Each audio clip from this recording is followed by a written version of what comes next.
In the heart of Yagara, Guyabal and Jaraware country lies Miwa, a bushland reserve of volcanic origin, commonly known as Tabletop Mountain, just east of the city of Toowoomba. Well, you can see behind me here the magnificent views of Miwa, a tabletop mountain, and the views are simply breathtaking.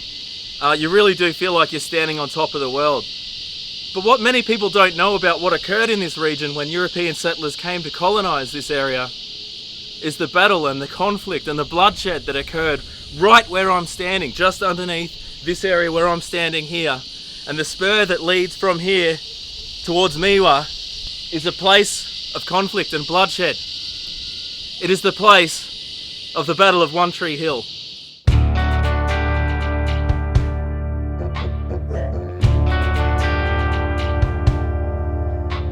Multuggerah stood on top of the hill and watched the squatters come on. Multuggerah stood as a part of this land where he and his were born. English botanist and explorer Alan Cunningham arrived on the Southern Downs in 1827 and encountered no hostilities from the native people. However, after a year or so, the Indigenous people began to realise that the settlers were looking for permanent residents. The Aboriginal people began to resist the ever-growing interference with their land and formed a resistance. Sacred law of the country wasn't being respected by the settlers, and it resulted in stockmen and shepherds being killed and their livestock being driven away in an attempt to drive away the Europeans for good. A local Yagara man known as Old Moppy and his son Multuggerah could see what was happening when Europeans were moving into their lands. Moppy and Multuggerah were worried for the future of the land and its people, and decided to meet with other tribes to discuss the matter and consider ways to protect the land and people should diplomacy fail and native laws be broken.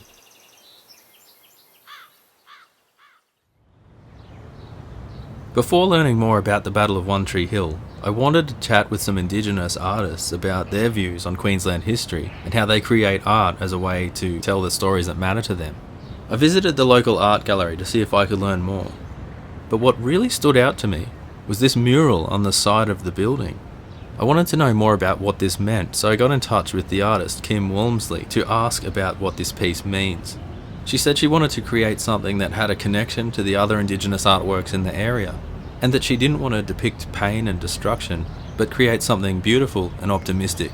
After learning so much about all of the violence and horror that's occurred throughout Australian history, it was refreshing to look at Kim's artwork and cast my mind towards something more positive. This piece is about respect for all people, relationships, friendships, family, truth, peace and harmony. And it's quite a contrast from all of the stories of bloodshed and pain.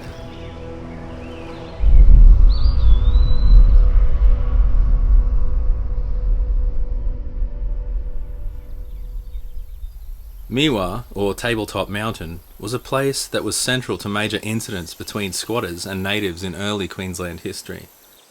However, the spark that ignited the Battle of One Tree Hill was when the sheep wrangler known as James Cocky Rogers, who was an overseer at Picnic Point, ventured down the spur between Picnic Point and Tabletop, and he saw some Aboriginal men dancing on top of Miwa. For no reason other than sport, Rogers aimed his rifle at some Aboriginal men he saw dancing. He took aim, he shot, and he killed the largest of the Aboriginal men. Some say from over a mile and a half away. But what he couldn't have predicted was the vengeance that the Indigenous people would be looking for. Most white folks at that time had very little consideration of just what the native people would actually do if you start killing them, and things got ugly.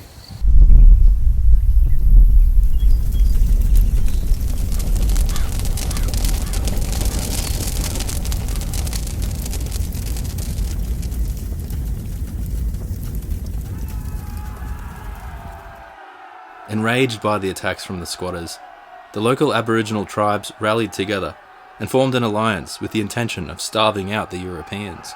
The native warriors held this area to siege and ambush settlers along the pathways, resulting in the transport routes being closed. All this conflict provoked settlers to band together and meet at Boniface Inn in Grantham. In this meeting, the settlers arranged a heavily guarded convoy to go through this area, but it wasn't enough to stop Multuggerah, along with over 100 warriors, who ambushed the convoy with such ferocity that it sent the armed men fleeing. In a subsequent act of vengeance, in September 1843, a large group of settlers tracked the native warriors to Helidon Scrub. The warriors were prepared to have the settlers pursuing them, and cleverly factored this into their battle plans. The warriors lured them into a fruitless, day-long chase through the forest, eventually making a mock retreat up the hill of Miwa. The settlers charged up the hill after the warriors.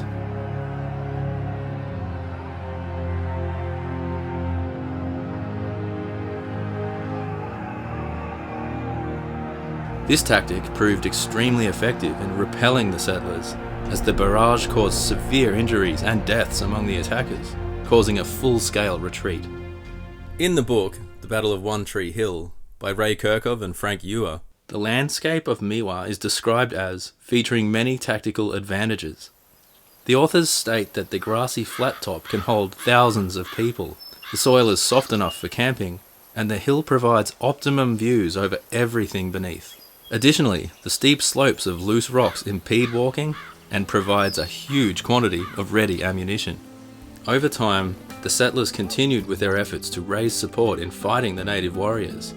However, the Land Commissioner, Dr. Stephen Simpson, and the local border police decided that the situation was far too dangerous, and they retreated. This victory, thanks to a brave Multuggerah and his people, was known as the Battle of One Tree Hill, and was immortalised by William Wilkes when he wrote the popular bush ballad Raid of the Aborigines.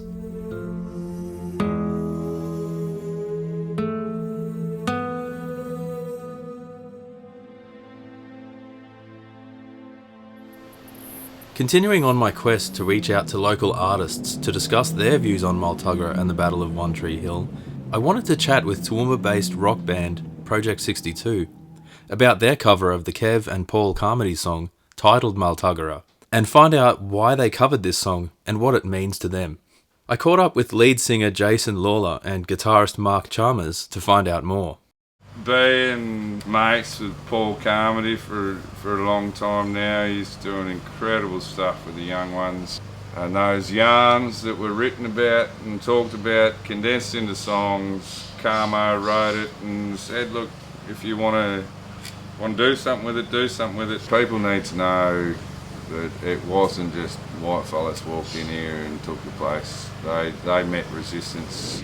Paul Carmody knowing Jason, obviously the singer of Project 62, who's the Indigenous member of our band. He's the only one in the band who has Indigenous heritage. But so Paul talked to him and sort of asked him if it would be something that we would be interested in trying to come up with a version of. This stuff, where we're supposed to be telling each other the stories about how beautiful and special country is and all those characters that exist in it that have their place. I don't really think that anyone in the band was aware of the story itself prior to being asked to do this. It's an amazing story, and I couldn't believe, as somebody who grew up in the Darling Downs region and went to school the whole time, how did I not even know that this was a thing? Like, you hear things about how there's not enough of the Indigenous perspective taught in schools, and to me that really hits home as being completely true, because you think about this really amazing thing that happened in our region, and for someone who spent most of his life here, I had no idea. And so I think it's a great story and really needs to be told. And so we definitely felt really that it was something really special that we were getting involved in.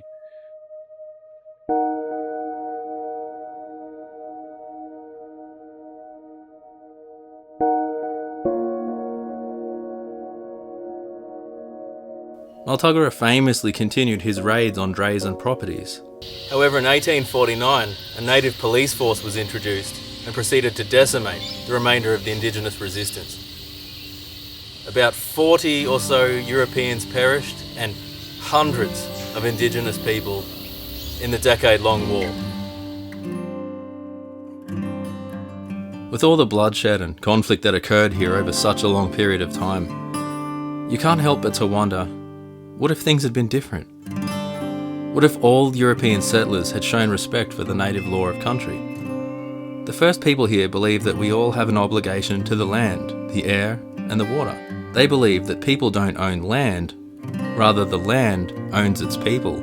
I wonder if Cocky Rogers hadn't instigated the violence at Miwa, could the battle have been avoided and needless lives lost could have been saved? Although there's no way of knowing for sure, you have to wonder how much better it could have been for all if those responsible for sparking war simply accepted the desires of the native people. After all, this land, she is big, she is beautiful, and if you treat her right, she will yield more for you than you can possibly imagine.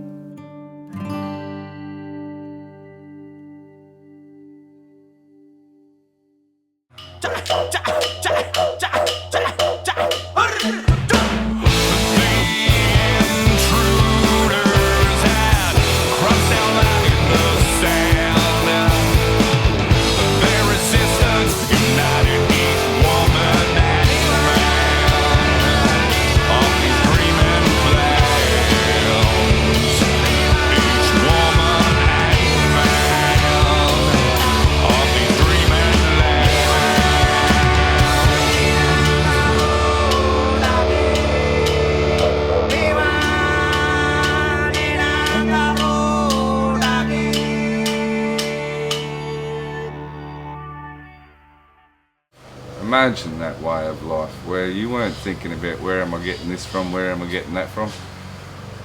Country always showing you.